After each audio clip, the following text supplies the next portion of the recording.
Here we are with forward Tamara Sash, head coach Anthony Cressito, son Nikos, and guard Amanda Ulrich in a 75-56 Sunshine State Conference win over Florida Tech.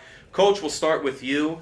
You know, one of the things we've been talking about all season so far, and from what you were preaching about, is wanting to keep the leads. And it seems like this time, not only did you keep the lead, but you were able to make it a close to a 20-point margin of victory. Yeah, you know, we closed quarters out better, and we were a little more prepared in the second half to continue playing defense. I mean, when you sit next to a kid with the capabilities offensively of this, it's just the coaching is the easy part. And the amazing parts of T's game that she brings in so many different ways, starting with her attitude and her positivity, is irreplaceable. But you got probably one of the greatest scorers in Division II right next to me, and how could I not succeed? They make it easy. Amanda, another 20-plus point game. We know that you'll say it's a team effort, but you got to enjoy some of the performances you've had sometimes. 8 for 12 from the field. You know, anytime, again, you're scoring that many points from a team effort, you know, how does that feel overall?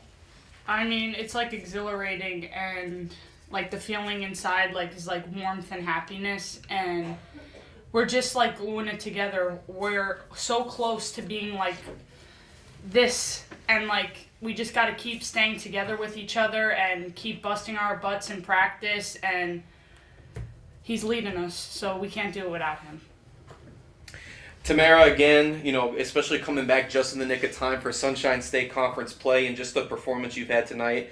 You know, just talk a little bit about, you know, from your perspective, you know, how you thought the game was overall, as well as, you know, just, again, shooting 50% from the field, and seems like you were in a good mojo as well. From my perspective, I think it starts in practice. I think our practices have been really good leading up to the game. I also think we shared the ball really well, and we just didn't let up, and that's something we need to do.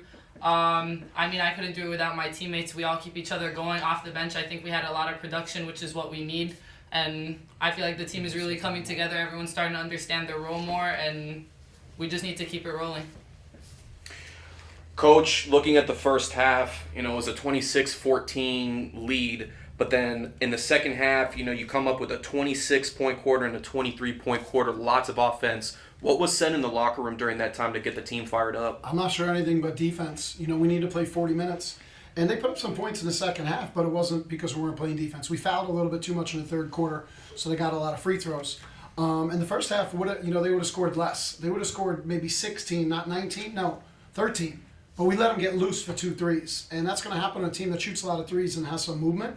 But they're testament to defense. I mean, these two players, their defense over the past 4 years is light years. Off the ball, on the ball, in gaps, talking. It's immeasurable. And the no fear factor. Neither of them. Zero fear. And the leadership. This young lady, 2 games in a row in the locker room, has been a prophet. You know, once talking about Alanis Diaz, now talking about Alex Button. And that's what it's about. It's not about her 23 points. She knows that. It's about these moments and these sharing and this caring and this serving. And that's what I get emotional, most proud about, because they're becoming women. And we become women, you know, it's going to be a long season of winning. So maturity. So I'm proud of them.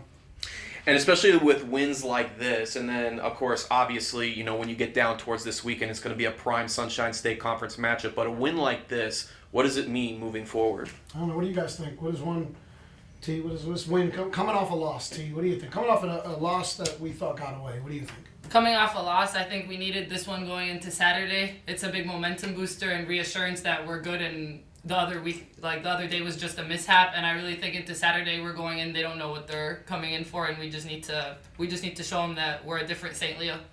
Yeah, and I think that everyone needs to walk off the court Saturday with nothing left, like giving it 110% the entire game. You know, we preach all the time as coaches, and it's never believable. You play a minute or you play 30 minutes. You go hard. And it's tough because you got to try to play them all. You know, Kennedy came off, hit a bucket in the last 2 minutes. Jenny had no fear in taking a couple threes. Things don't always go players' way. But we played everybody today, and everybody had a buy-in. It's really starting to feel like Amanda said, coming to this. If we can get to this with 15, we're close. You know, the upside is immeasurable going into the holidays.